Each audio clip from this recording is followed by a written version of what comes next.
Eu cansei de ser pobre. E não é só sobre dinheiro, mas é sobre o que a pobreza é capaz de fazer com a mente das pessoas. Com 13 para 14 anos, eu tive que começar a catar madeira da rua para construir uma casa lá no pico do morro, na famosa Terra Prometida, na famosa vacaria, lá no Cruzeiro. E, mano, morar num barraco de madeira não é história bonitinha de superação, não. É traumático, é duro. Então, com 13 para 14 anos, eu fui morar num barraco de madeira. E quem mora em barraco de madeira, mano, é quem tá abaixo da pobreza normal. É quem é pobre do pobre do pobre do pobre. É o ferrado mesmo. E te falar, mano, minha vida não foi fácil, mano. Nesse período da minha vida. Não foi molezinha, não foi um mar de flores, não foi um mar de rosas, até porque muitas das vezes não tinha o que comer. E quando eu falo que não tinha o que comer, não tinha coisas boas para comer. Na maioria das vezes eu comia arroz e feijão. Mas quando não tinha feijão, eu só comia arroz. E quando não tinha arroz, eu só comia feijão. E quando não tinha os dois, eu só comia farinha. Sabe, muitas das vezes eu era bancado e sustentado no quesito alimentação pela cesta básica da igreja, mas foi só por um período. Depois a igreja cortou a cesta básica, tá ligado? Então, imagina só comer só os alimentos da cesta básica.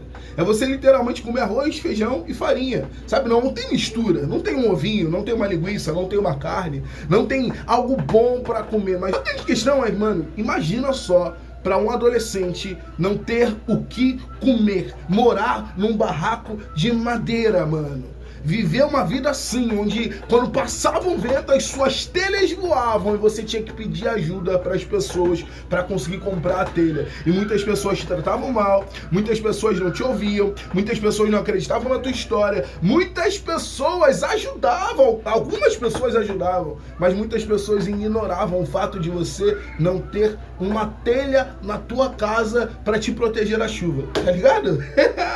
Imagina só, mano. Durante um ano da minha vida, o meu maior sonho era comer traquinas com iogurte. Simplesmente esse era um dos meus maiores sonhos durante um ano da minha vida. Porque eu não tinha, sabe, essa maravilha para comer.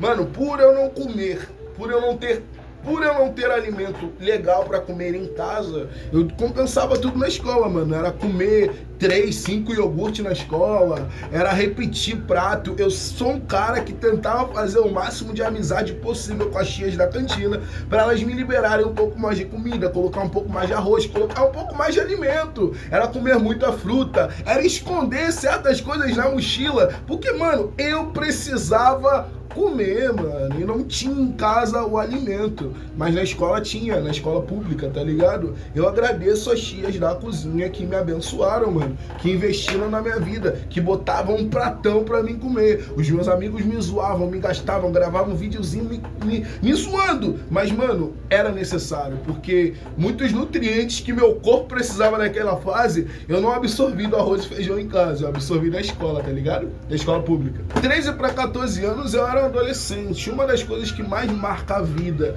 e a trajetória de qualquer adolescente que pisa nessa terra, mano, é a comparação, tá ligado? E eu era o tipo de cara que me comparava muito, porque, mano, eu não tinha dinheiro pra comprar roupa, tá ligado? Eu simplesmente não tinha dinheiro pra comprar roupa. Todas as roupas que eu tinha eram roupas de brechó. Hoje em dia eu vejo vários influenciadores, pessoas ricas indo em brechó, comprar roupas estilosas e tudo mais que combinam com coisas, e eles falam, poxa, baratinho aqui, vai nesse brechó porque esse brechó é bacana. Só que eu não ia no brechó por opção, eu ia no brechó por necessidade, mano. Eu ia no brechó e comprava a pior roupa porque era mais barata. Mas eram blusas feias que custavam às vezes R$5, R$2, R$10. Eram bermudas horríveis, eram calças balões. Eu era muito usado na escola de balão vai voar, cacá e balão aqui na minha mão. Não vou lá porque tenho medo de apanhar. Porque eu usava aquelas calças grandonas que eram maior do que o meu tamanho de adolescente, porque eu não tinha dinheiro pra comprar numa loja, tá ligado? Tênis, mano, nem se fala de tênis, cara, mano, eu sou especialista em colar tênis com super bonde. Você tem noção do que é isso? Eu sou especialista em colar tênis com Super Bond. Até hoje eu sou profissional nisso. Porque eu só tinha um. E eu usava ele pra ir pra escola, usava ele pra ir pra igreja, usava ele pra sair com os amigos, usava ele pra todo lugar que eu ia, mano. Então ele descolava e eu passava Super Bond. Ele descolava e eu passava Super Bond. Ele descolava e eu passava Super Bond. Isso quando eu tinha dinheiro pra comprar Super Bond, né? Porque muitas das vezes eu já fui com ele já com a aba levantando. Pra escola eu já fui assim. Imagina só o nível da zoação. Mano, eu era muito zoado por causa disso. Uma vez eu cheguei na escola com o tênis levantando. Aí brincava, o cachorro chegou, o cachorro chegou. Aí pegava, tirava o meu tênis e brincava assim, o cachorro pegou, o cachorro. Cara, me gastavam muito por causa desses fatores, mano. Imagina só, você é um adolescente, a comparação é o marco da tua vida. Você olha pro rapaz que tem uma blusa legal, uma blusa de marca. Você olha pro garoto que tem uma bermuda bacana. Você olha pro cara que tem um tênis original. E aí você se olha. Se vê no espelho, vê que a sua roupa é usada, vê que a sua roupa está desbotada, vê que o seu tênis está está descolado, tá ligado? E isso marca demais a trajetória de um adolescente, mano. Porque, tipo, tudo que eu mais queria era ter uma roupa bonita, tudo que eu mais queria era ter uma roupa boa, tudo que eu mais queria era ter um tênis bacana, tudo que eu mais queria era andar estiloso, tá ligado? Era ser aceito e não ser zoado por não ter, mas ser incluído, ser pertencente por estar andando do estilo e da forma que a maioria anda, tá ligado? Isso para um adolescente, se sentir pertencente é fundamental. Só que eu era rejeitado, excluído, abandonado, e isso não é só na escola não, na igreja, entre os meus amigos, eu era zombado pelos meus amigos, tá ligado? Pelas pessoas que andavam comigo, por andar num estilo totalmente fora do padrão. Mas eu não andava fora do padrão porque eu queria não, mano, era porque eu não tinha dinheiro pra comprar roupa, tá ligado? Uma das coisas que mais me irrita em ser pobre, mano, é pedir ajuda. Literalmente o pobre necessita ser ajudado. E, mano, não é que eu não goste de ser ajudado. Eu sou grato a todas as pessoas que me ajudaram. Eu sou grato a todas as pessoas que investiram na minha vida, que me apoiaram. Mas, mano, eu não gosto de depender das pessoas, mano. Uma vez eu recebi um presente, sabe? Eu tava sem tênis e uma pessoa literalmente comprou um tênis pra mim, mano. E foi um dia muito feliz, porque ele me deu a caixa, mas aí quando eu abri a caixa e vi a cor do tênis, eu vi que o tênis era vermelho, tá ligado? E não tinha como trocar, não tinha como dizer, pô, eu não quero. Eu não tinha tênis. Ou eu aceitava, ou eu ficava sem. Pobre não tem escolha. Pobre usa o que tem. Então eu ganhei, recebi e aceitei. Mas imagina só, um tênis todo vermelho, mano. Combina com o que tênis vermelho, rapaziada? Rapaziada, tênis vermelho combina com o quê? Eu usava roupa marrom, tênis vermelho. Usava roupa preta, tênis vermelho. Aí combina. Roupa branca, tênis vermelho, combina. Roupa azul, tênis vermelho. Roupa amarela, tênis vermelho. Roupa verde, tênis vermelho. Roupa lilás, tênis vermelho. Roupa rosa, tênis vermelho. Roupa tal, tênis vermelho. Tudo eu usava o tênis vermelho. Ia pra escola, tênis vermelho. Ia pra igreja, tênis vermelho. Ia pra tal lugar, tênis vermelho. Porque eu literalmente não tinha dinheiro pra comprar um tênis preto, um tênis branco, um tênis diferente. Eu só tinha um tênis vermelho. Mano, era um vermelho chamativo. Era um vermelho explosivo. Tu andava na rua, tu andava na esquina, no outro quarteirão, você via um vermelho lá longe, mano. Um vermelho longe. Era o meu tênis, mano. Era o meu tênis vermelho, mano. Teve outra situação onde um pastor, mano, ele me abençoou muito. Eu não tinha o que comer em casa e ele comprou quilos e quilos e quilos de carne, tá ligado? Durou as carnes durante 2 meses. Só que depois que a carne acabou, ele não comprou mais. E ele não tinha obrigação de comprar, tá ligado? Ele não tinha obrigação de fazer esse tipo de coisa. Mas você entende que a ajuda não resolveu o problema? A ajuda não resolveu o problema. A ajuda só teve um paliativo, tá ligado? Mas não resolveu. Quando os meses passaram, não tinha o que comer de novo. E teve um outro pastor que na época não era pastor, mas ele me ajudou. Ele colocou 2 semanas de passagem no cartão para mim ir para a igreja. Isso foi sensacional para mim. Trouxe alegria pro meu coração, mas depois que as 2 semanas passaram, eu voltei a ir a pé e voltar a pé da igreja, tá ligado? Porque não resolveu o problema. O problema não resolve. O cara não tinha obrigação de colocar todo mês, toda semana, dinheiro num cartão pra mim, entende? Só que quando você é pobre, não tem direcionamento, não tem uma mentalidade empreendedora, não tem alguém pra te explicar, mano, você vive à mercê da ajuda das pessoas, tá ligado? Você vira um pedinte, você depende dos outros, mano. E muitas das vezes, quando a telha da minha casa voava, tá ligado? Eu pedi ajuda pras pessoas. E muitos falavam que a minha história era mentirosa. Na época eu não tirava foto, não gravava, não tenho tantos vídeos dessa trajetória da minha vida. Infelizmente eu não tenho. Mas muitas pessoas me chamaram de mentiroso. Muitas pessoas não acreditaram em mim, até porque eu não tinha confiança para passar a mensagem que eu tava querendo. Eu não tinha confiança em mim mesmo, tá ligado? Isso a gente vai falar quando eu falar um pouquinho da minha mãe.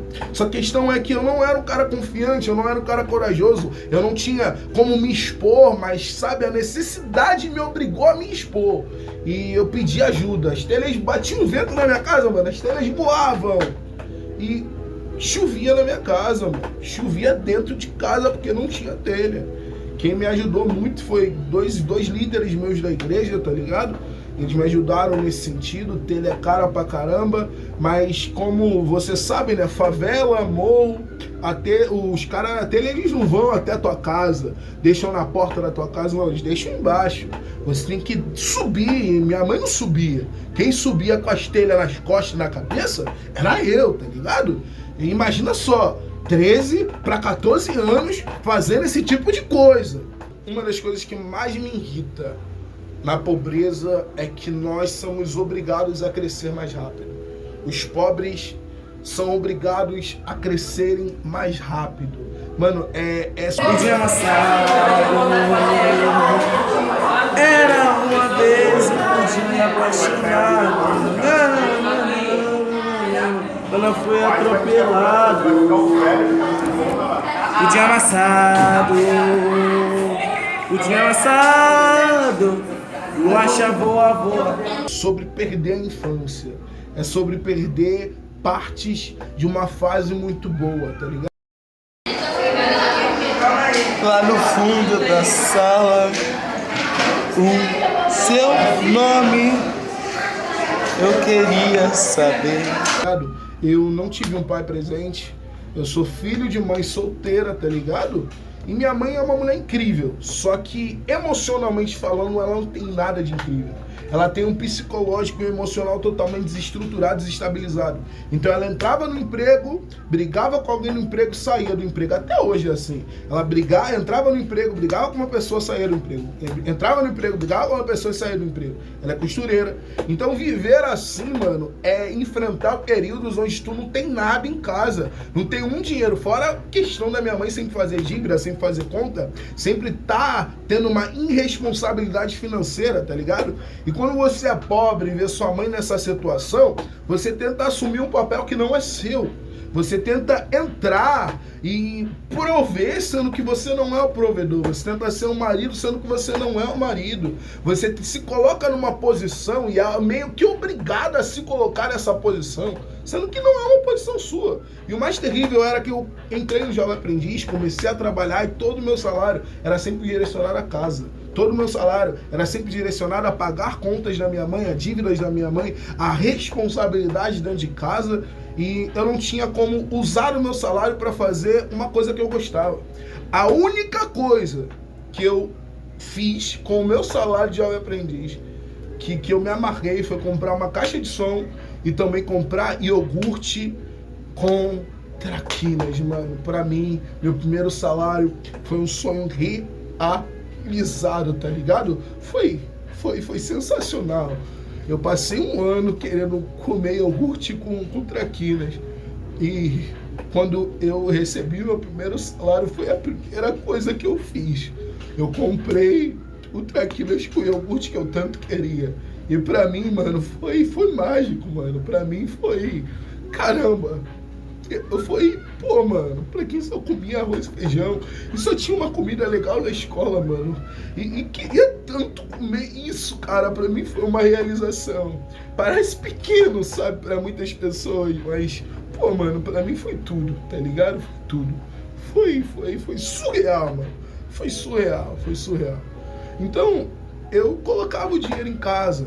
Eu não comprei um tênis pra mim, não comprei uma blusa bacana, não comprei bermudas, não comprei calças. Tudo era pra casa. E isso desgasta, mano. Isso traumatiza, isso sobrecarrega qualquer criança, qualquer adolescente, qualquer jovem adulto. Ter uma responsabilidade que não é sua, fora palavras malditas, palavras mal colocadas, palavras que ferem, e você por já estar desestabilizado emocionalmente, cansado, essas palavras te machucam. Pô, o que mais minha mãe falava é que eu era feio, que eu era pobre e que eu era preto. Minha mãe sempre falava pra mim que eu nunca teria amigo nenhum e que o único amigo que eu teria na minha vida era ela, tá ligado? Isso mexe com a cabeça de uma pessoa, isso mexe com a cabeça de qualquer adolescente. Pô, eu não tenho amigo, eu só tenho minha mãe. É quase uma manipulação. É errado demais isso que ela fez, mas nessa fase, mano, eu não tinha uma identidade formada. Eu não sabia quem eu era, eu não me conhecia, tá ligado? Eu tinha uma autoestima baixa, eu não tinha confiança em mim mesmo, eu não sabia quem era eu, tá ligado? Eu não sabia. Só que ali foi começando a arder uma chama dentro de mim de querer mudar de vida. E eu pensava que a única forma de eu mudar de vida era estudando muito. Então o que eu mais fazia era me dedicar para tentar passar no Enem. Só que eu nunca fui bom com números, eu nunca fui bom com cálculos. E a minha primeira tentativa no Enem foi falha, tá ligado? Eu não queria faculdade particular, eu não queria financiar minha faculdade, e as únicas opções que surgiram foram essas. Eu queria muito uma universidade pública. Só que aí eu comecei a perceber que esse talvez não fosse só esse caminho. Aí eu tentei concurso militar, carreira militar, concurso público. E isso dentro de casa foi um choque muito grande, porque minha mãe queria que eu fizesse faculdade. Minha mãe sempre falava pra mim: você tem que fazer faculdade para que eu possa colocar o diploma dentro de casa e esfregar na cara das pessoas que você fez uma faculdade. Então era muito mais sobre ela se realizar através de mim, porque ela não conseguiu fazer faculdade, do que exatamente eu crescer na vida ou ela querer me apoiar por causa disso, entendeu? Então quando eu optei pelo concurso público, foi ela falando muito contra isso, foi ela sendo negativa, foi ela me jogando pra baixo, e isso me desmotivou de estudar, mano. Isso acabou comigo, isso me feriu bastante. E enquanto isso eu tive que trabalhar de outras formas, né? Trabalhei em certas empresas, aí consegui começar a trabalhar como vendedor de água na rua. Tentei esse ramo do empreendedorismo, só que eu trabalhava muito para sobreviver. Como assim? Eu trabalhava para colocar comida dentro de casa, não trabalhava para empreender, não trabalhava para prosperar, não trabalhava para evoluir, para avançar. Eu nem imaginava que esse era o meio, sabe, de prosperar. Era um dos caminhos de avançar na vida. Eu nem imaginava, porque na minha mente era só duas formas, ou concurso público ou faculdade, mano. E aí eu não passei no concurso público. Eu não passei. E minha mãe começou a encher meu saco em relação a isso. A gente conseguiu sair do barraco. Agora moramos aqui numa casa de concreto. Só que, mano, tudo isso me fez perceber que dá pra sair da pobreza. Eu não tô falando de ficar rico. Eu tô falando que é possível, sabe? A forma de sair da pobreza é empreendendo, sabe? Uma luz acendeu, eu percebi que dá para fazer dinheiro se você se esforçar vendendo na rua. E agora é o que eu tô fazendo, mano. Eu tô trabalhando muito, tô me esforçando muito, tô me dedicando para isso. Eu não tô falando de ser rico, eu não tô falando de ser bilionário, trilionário. Eu tô falando de mudar de vida por meio do empreendedorismo de rua. E o que eu tô fazendo é vendendo na rua. Eu quero mudar de vida. Então, mano, eu cansei de ser pobre. Eu cansei de não ter roupa, eu cansei de não ter confiança em mim mesmo, eu cansei de ter uma autoestima baixa, eu cansei de viver uma vida onde eu não tenho nada. Quando eu tinha 17 para 18 anos, eu fui convidado para um churrasco. Foi o primeiro churrasco da minha vida, mano. Eu cheguei nesse churrasco e meu amigo Bruno chegou pra mim e falou: olha essa carne aqui, mano, eu temperei, ela tá top, ela tá sensacional. Eu falei: pô, mano, top, que carne é essa aí, mano? Aí ele falou: pô, tu não sabe que carne é essa, mano? Isso aí é picanha, cara. Eu olhei pra ele e falei: picanha? Que troço é esse? Pra vocês pode parecer zoeira. Pra ele pareceu que foi zoeira. Ou sei lá, pareceu que eu quisesse que ele sentisse pena de mim. Mas eu realmente não conhecia essa carne. Então, depois que ele assou lá na churrasqueira, eu peguei 5 pedaços, comi. E, mano, que bagulho sensacional. Pensa num negócio bom, é picanha, mano. Picanha. Só que, cara, e hoje em dia eu não tenho tanto dinheiro assim pra comprar. Na época, foi meu primeiro contato com comida boa foi a picanha. Que eu não conhecia. Foi sensacional comer aquilo. E, mano, eu quero comer bem, mano. Eu quero comer bem. Eu quero ler bons livros. Eu quero andar na moda. Eu cansei de ser pobre, mano.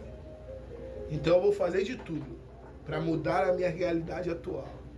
Eu vou dar orgulho pra aquele Alexandre de 13 para 14 anos. Tá ligado?